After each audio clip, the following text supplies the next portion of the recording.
Good morning students. आज की physics online class में बीएससी पार्ट फर्स्ट के स्टूडेंट्स का स्वागत है। आज हम पढ़ने वाले हैं मॉडल्स ऑफ इलास्टिसिटी। हमने पिछले लेक्चर में हुक्स लॉ पढ़ा, जिसमें कि हमने एक कांस्टेंट के बारे में पढ़ा था, मॉडल्स ऑफ इलास्टिसिटी, जो कि स्ट्रेस और स्ट्रेन के बदलने के साथ ही बदल जाता है। तो हमने 3 तरीके के मॉडल्स ऑफ इलास्टिसिटी पढ़े थे, जिसमें पहला था यंग मॉडल्स। अब यंग मॉडल्स में क्या है कि जो हमारे पास लॉन्गिट्यूडनल स्ट्रेस, यानी कि हमने जब स्ट्रेस स्ट्रेन इनके बारे में पढ़ा था, तो हमें पता है कि 3 तरीके के स्ट्रेसेस होते हैं, प्रतिबल 3 तरीके के होते हैं, और स्ट्रेन यानी कि विकृति भी 3 तरीके की होती है। तो यहाँ पर हम बात कर रहे हैं सबसे पहले लॉन्गिट्यूडनल स्ट्रेस और लॉन्गिट्यूडनल स्ट्रेन के बारे में, कि अगर हम लिमिट, इलास्टिक लिमिट के अंदर, यानी कि प्रत्यास्थता की सीमा के अंदर, यदि लॉन्गिट्यूडनल स्ट्रेस और लॉन्गिट्यूडनल स्ट्रेन के बीच में रेशियो निकालते हैं, अनुपात निकालते हैं, तो वो कांस्टेंट आता है। इसको कहते हैं हम यंग मॉडल्स ऑफ इलास्टिसिटी, जिसको कि हम y से रिप्रेजेंट करते हैं। फॉर्मूला है y is equal to longitudinal stress divided by longitudinal strain. ठीक है, अनुप्रस्थ प्रतिबल बटे अनुप्रस्थ विकृति। अनुप्रस्थ जो प्रतिबल है और विकृति है, ये हमारे जो पिछले 2 लेक्चर्स हैं उसमें हमने इनके बारे में बहुत कुछ पढ़ा है। स्ट्रेस के बारे में, स्ट्रेन के बारे में, प्रतिबल और विकृति के बारे में, किस तरीके से इनको निकाला जाता है, वो भी हमने पढ़ा है। तो यहाँ पर हम आपको बता रहे हैं कि यदि मान लीजिए कोई एक्सटर्नल फोर्स F है, जिसको कि हम किसी वायर जिसका कि क्रॉस सेक्शन जो है वो है A, उस पर अप्लाई करते हैं, और अप्लाई करने के बाद उसकी लेंथ में जो इंक्रीमेंट है वो है डेल्टा L। इनिशियल लेंथ है उसकी L, तो हमारे पास लॉन्गिट्यूडनल जो स्ट्रेस है वो हो जाएगा F बाय A, और लॉन्गिट्यूडनल स्ट्रेन की वैल्यू हो जाएगी डेल्टा L अपॉन में L। और यहाँ से इनकी वैल्यूज को जब हम फॉर्मूले में लिखते हैं, तो हमारे पास यहाँ पर इसकी वैल्यू जो है इस तरीके से हम निकाल सकते हैं कि लॉन्गिट्यूडनल स्ट्रेस हमने ऊपर लिख दिया है, लॉन्गिट्यूडनल स्ट्रेन नीचे लिख दिया है, और यहाँ पर देखिए हमारे पास फॉर्मूला आता है। यदि मान लीजिए हम डेल्टा L को हम 1 ले लें, और जो इसका क्रॉस सेक्शन है वो 1 मीटर स्क्वायर ले लें, तो हमारे पास यंग मॉडल्स ऑफ इलास्टिसिटी है, उसकी वैल्यू एक्सटर्नल फोर्स के बराबर हो जाती है। देखिए, hence within the elastic limit the force acting on A unit area of cross section of a wire which doubles the initial length of the wire is numerically equal to the modulus of the wire। ठीक है, और इसकी जो units है वो MKS unit system में यदि हम निकालें तो न्यूटन पर मीटर स्क्वायर आता है। अब हम बात करेंगे सेकेंड मॉडुलस ऑफ इलास्टिसिटी की, जिसको हमने नाम दिया था बल्क मॉडुलस।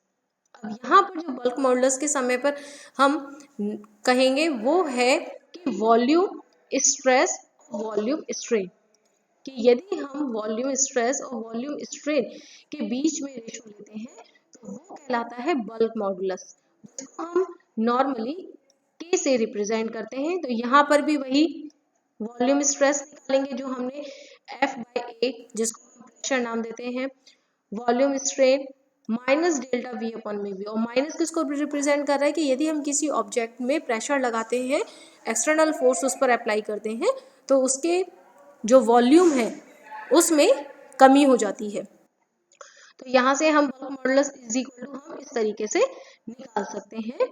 और जब हम बल्क मॉडुलस की बात करते हैं, तो यदि हम बल्क मॉडुलस का इन्वर्स लेते हैं, inverse of bulk modulus of elasticity, तो उसको हम डिफाइन करते हैं कंप्रेसिबिलिटी से, कि 1 by K is equal to compressibility. हम डेफिनेशन देते हैं कि संपीड्यता, बल्क मॉडुलस का जो इन्वर्स है उसको हम संपीड्यता से रिप्रेजेंट करते हैं। इसके बाद थर्ड आता है मॉडुलस ऑफ रिजिडिटी, नीटा, कि जो थर्ड तरीके के हमारा स्ट्रेस और स्ट्रेन था, यानी कि शेयरिंग स्ट्रेस और शेयरिंग स्ट्रेन, यानी अवरूपण प्रतिबल और अवरूपण विकृति। तो वही with in the elastic limit की प्रत्यास्थता की सीमा के अंदर यदि हम अवरूपण प्रतिबल और अवरूपण विकृति के मध्य अनुपात निकालते हैं तो वो मॉडुलस ऑफ रिजिडिटी कहलाता है, जिसको हम नीटा से रिप्रेजेंट करते हैं। अब हमने जब स्ट्रेन और स्ट्रेस पढ़े थे तो जब हमने अवरूपण विकृति पढ़ी थी वहां पे हमने अवरूपण विकृति को थीटा के द्वारा नाम दिया था। तो theta is equal to delta L upon में एल जब हम वैल्यू रखते हैं तो हमारे पास जो मॉडुलस ऑफ रिजिडिटी है वो हम यहाँ से कैलकुलेट कर सकते हैं। अब जब हम इन सारे मॉडुलस को पढ़ रहे हैं तो उसके बाद एक क्वांटिटी आती है पॉइजन रेशो, जिसको हम सिग्मा से रिप्रेजेंट करते हैं। कि एक प्रैक्टिकल चीज है कि जब हम किसी भी वायर पर फोर्स अप्लाई करते हैं यानी कि लॉन्गिट्यूडनल स्ट्रेस अप्लाई करते हैं तो उसमें क्या होता है कि केवल उस वायर की लेंथ जो है वही नहीं बढ़ती है बल्कि उसका जो डायमीटर है वो भी कम हो जाता है। तो जिसका मतलब यह है कि जब हम लॉन्गिट्यूडनल स्ट्रेस किसी भी ऑब्जेक्ट पे लगा रहे हैं तो वहाँ पे लॉन्गिट्यूडनल स्ट्रेन के साथ साथ ट्रांसवर्स स्ट्रेन भी पैदा हो जाता है। अब लॉन्गिट्यूडनल स्ट्रेन हमने पढ़ रखा है। अब ट्रांसवर्स स्ट्रेन क्या होता है कि यदि हम एक डायरेक्शन में फोर्स लगा रहे हैं और उसके परपेंडिकुलर जो डायरेक्शन है उसमें यदि चेंजेस हो रहे हैं, रिलेटिव चेंज हो रहे हैं, थिकनेस कम हो रही है, ज़्यादा हो रही है, अगर उसके परपेंडिकुलर डायरेक्शन में उससे चेंज हो रहे हैं तो उस विकृति को हम कहते हैं अनुदैर्ध्य विकृति या ट्रांसवर्स विकृति। ठीक है, तो दो तरीके की भी है, लॉन्गिट्यूडनल और ट्रांसवर्स। लॉन्गिट्यूडनल होता है कि एक्सटर्नल फोर्स जो अप्लाई किया उसी की डायरेक्शन में, ट्रांसवर्स होती है उसके अपोजिट डायरेक्शन में। तो जब हम इन दोनों स्ट्रेन यानी विकृति का अनुपात लेते हैं किसी भी प्रत्यास्थता की सीमा में तो उसको हम कहते हैं पॉइजन रेशो। कि the ratio of transverse strain to the longitudinal strain is constant, that is called the Poisson ratio and which is simply represented by the sigma। इसको हम किस तरीके से निकालेंगे, देखिए हमने यहाँ पर फॉर्मूला लिख दिया है कि जो सिग्मा है transverse strain divided by longitudinal strain यानी कि बीटा अपॉन में अल्फा। अब यहाँ पे क्या दोनों ही स्ट्रेन है तो जिसकी वजह से जो पॉइजन रेशियो है वो क्या है, एक डायमेंशन लेस जिसको यूनिट लेस क्वांटिटी भी हम दोनों ही चीजें, ना डायमेंशन है ना यूनिट है। अब देखिए डायग्राम से हम आपको समझा दें कि जैसे यहाँ पर देखिए F एक्सटर्नल फोर्स लग रहा है तो यहाँ पर जो डेल्टा एल अपॉन में एल जो है वो तो हो जाएगा लॉन्गिट्यूडनल स्ट्रेन जो हम पढ़ते हुए आ रहे हैं, लेकिन इसके साथ ही जो इसकी डायमीटर है वो डी से कम हो जाता है, D minus delta D, and delta D जो उसमें डिफरेंस आया है दैट इज द सॉरी यहाँ पर ये ट्रांसवर्स लिखना था कि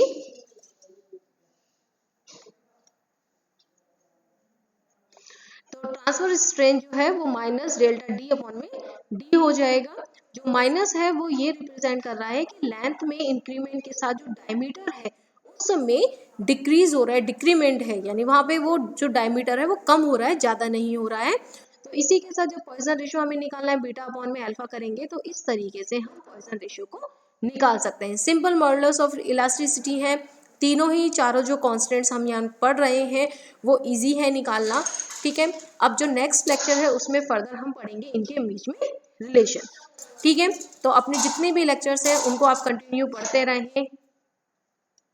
so thank you so much.